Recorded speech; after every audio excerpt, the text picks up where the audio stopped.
Assalamualaikum warahmatullahi wabarakatuh. Hai anak-anakku semua, bertemu lagi dengan Bu Resti. Dan hari ini kita akan belajar pendidikan agama Islam bersama. Nah, hari ini materi kita adalah Asmaul Husna. Anak-anak ibu, apakah sudah tahu apa itu Asmaul Husna? Nah, benar, Asmaul Husna adalah nama-nama yang baik bagi Allah. Ada berapa jumlah Asmaul Husna? 99. Yeay!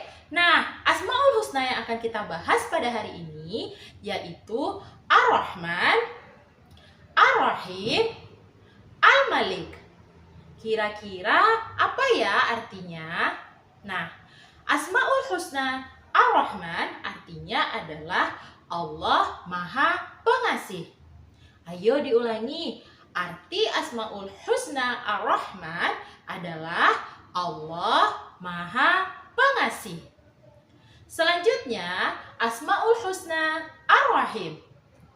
Ar-Rahim artinya Allah Maha Penyayang. Ayo diulangi. Ar-Rahim artinya Allah Maha Penyayang. Selanjutnya, Al-Malik. Arti Asmaul Husna Al-Malik apa ya? Arti Asmaul Husna Al-Malik adalah Allah Maha Merajai. Kira-kira sudah bisa kita ulang nggak ya? Oke, ayo kita ulang. Ar-Rahman. Ar-Rahman artinya Allah Maha Pengasih. Ar-Rahim artinya Allah Maha Penyayang. Dan Al-Malik artinya Allah Maha Merajai. Nah, kita bahas sekarang satu-satu. Ar-Rahman, Allah Maha Pengasih. Kenapa ya Allah disebut Maha Pengasih? Ayo kita ingat. Dari kita bangun tidur di pagi hari tadi, sudah berapa nikmat Allah yang telah kita rasakan? Ketika kita bangun tidur, kita masih bisa membuka mata, kita masih bisa bernafas, lalu kita masih bisa sholat dengan kesehatan dan tubuh kita yang sehat-sehat saja, lalu kita masih bisa menggunakan mulut kita untuk sarapan. Itu adalah bentuk kasih Allah. Allah memberikan kita rezeki, tidak hanya kepada manusia, tapi seluruh makhluk yang ada di muka bumi ini. Mulai dari semut di bawah tanah, Allah sudah jamin rezekinya sampai manusia seperti kita. Bahkan ketika kita masih di dalam kandungan ibu kita tetap diberikan oleh Allah rezeki berupa nikmat yang diberikan oleh Allah kepada ibu kita. Itu adalah tanda dari kasih Allah kepada manusia. Nah, bisa kan memahaminya? Nah, lalu Ar-Rahim. Ar-Rahim, Allah Maha Penyayang. Allah itu menyayangi semua makhluk. Apakah itu hewan, tumbuhan, manusia, bahkan hal yang diciptakan oleh Allah di muka bumi ini, semuanya Allah ciptakan untuk manusia. Itu adalah bukti sayang Allah kepada kita. Setiap kemudahan yang diberikan Allah di balik kesulitan, setiap kebahagiaan yang Allah berikan sesudah kesedihan, itu juga bentuk sayang Allah kepada kita. Allah melindungi kita dari musibah, dari mara bahaya, bahkan dari orang-orang jahat. Itu adalah bentuk sayang Allah kepada manusia. Dan Islam itu sendiri dihadirkan di muka bumi adalah bentuk sayang Allah itu. Dengan syariat yang Allah berikan kepada manusia lewat Al-Quran adalah bentuk cara Allah menjaga manusia agar manusia ini tidak tersakiti, tidak sedih, dan tidak merasa takut. Nah, itu adalah bentuk sayang Allah juga. Tidak cukup mencatat dengan tinta di dalam lautan pun, tidak cukup untuk mencatat berapa besar nikmat Allah sebagai bentuk kasih dan sayang Allah kepada manusia. Makanya, apa yang harus kita ucapkan ketika kita merasakan kasih sayang Allah? Ya, benar. Alhamdulillahirabbil alamin. Segala puji bagi Allah, Tuhan semesta alam. Selanjutnya, apa ya tadi Asmaul Husna yang ketiga? Ayo, siapa yang masih ingat? Nah, benar. Asmaul Husna yang ketiga adalah Al-Malik. Nah, Al-Malik itu Allah Maha Merajai. Kamu tahu kan, banyak di dunia ini para raja yang berkuasa. Bahkan di film-film yang kamu tonton, kamu sering melihat betapa hebatnya raja-raja yang berkuasa di dalam cerita kisah di film tersebut. Tapi kerajaan Allah lebih besar. Kekuasaan Allah jauh lebih besar. Dan kepemilikan Allah adalah kepemilikan secara keseluruhan atas alam semesta dan isinya.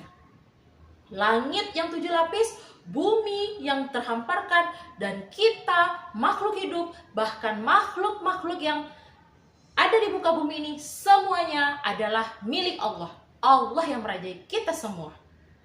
Kekuasaan Allah adalah kekuasaan mutlak atas langit dan bumi, alam semesta dan isinya. Bahkan ke planet-planet yang berada di luar bumi pun, itu semuanya milik Allah. Jadi ketika kita tahu itu, apa ya yang harus kita lakukan? Kita tidak boleh sombong. Kenapa? Karena apapun hebatnya kekuasaan yang kita punya, seberapapun kaya diri kita, atau seberapa pintar pun kita tidak boleh sombong. Karena kekayaan, kekuasaan, dan kepintaran itu semuanya adalah milik Allah. Dan itu adalah hal yang sementara yang hanya kita rasakan di dunia. Kenapa? Karena ketika nanti kita meninggal, semua tidak kita bawa lagi ke akhirat. Jadi, anak-anakku, kita tidak boleh sombong. Kenapa? Karena raja yang terhebat itu adalah Allah Subhanahu wa Ta'ala. Nah, itulah penjelasan terkait Asmaul Husna Ar-Rahman, Ar-Rahim, dan Al-Malik. Sekarang, apa ya hikmah dari mempelajari ini? Pertama, kita akan menyadari hubungan kita dengan Allah bukan hanya hubungan sebatas ibadah ketika sholat saja. Bukan, tapi hubungan kita dengan Allah adalah hubungan setiap detik. Karena tanpa kasih sayang Allah, kita tidak bisa merasakan hidup. Dan kita hanyalah hamba yang tidak bisa hidup tanpa Allah. Dan yang kedua, kita harus menyadari bahwa kita berawal dari Allah, nanti kita kembali kepada Allah, dan kita di dunia ini bertanggung jawab atas perintah yang Allah berikan kepada kita. Jadi jangan bikin dosa ya. Kenapa? Karena kita sudah berjanji kepada Allah untuk menghamba kepada Allah Subhanahu wa Ta'ala. Dan kamu juga harus menerapkan kasih sayang itu kepada teman-temanmu dengan saling membantu, saling menghargai, dan juga kita harus saling memberi ketika ada teman-teman kita yang membutuhkan bantuan. Oke, anak-anakku? Nah, kasih sayang kepada makhluk itu tidak hanya kepada sesama manusia, juga bisa kasih sayang kepada hewan, kepada tumbuhan, bahkan kepada diri sendiri. Ketika kita tidak bisa menjaga diri kita, berarti kita tidak sayang dengan diri kita. Allah tidak suka dengan orang yang menzalimi diri sendiri. Kita juga harus kasih sayang kepada hewan. Jangan pernah menyakiti hewan, apalagi sampai menyiksanya. Lalu, kita juga harus berkasih sayang kepada tumbuhan. Kita harus merawat tumbuhan-tumbuhan yang ada di sekitar kita. Dan yang terpenting adalah kasih sayang kepada sesama manusia. Pastikan bahwa seorang muslim tidak pernah menyakiti perasaan orang lain. Oke? Nah, berarti tidak boleh dong seorang muslim itu membuli. Tidak boleh dong seorang muslim itu mengganggu, bahkan membuat temannya merasa tersakiti. Tidak boleh. Karena Ar-Rahman dan Ar-Rahim Allah tidak mengajarkan hal yang seperti itu. Dan kita juga tidak boleh merasa paling hebat. Kenapa? Karena yang hebat di hadapan Allah hanyalah manusia yang bertakwa kepada Allah Subhanahu wa Ta'ala. Baiklah, itu saja mungkin untuk pembahasan hari ini. Sampai ketemu lagi ya. Assalamualaikum warahmatullahi wabarakatuh.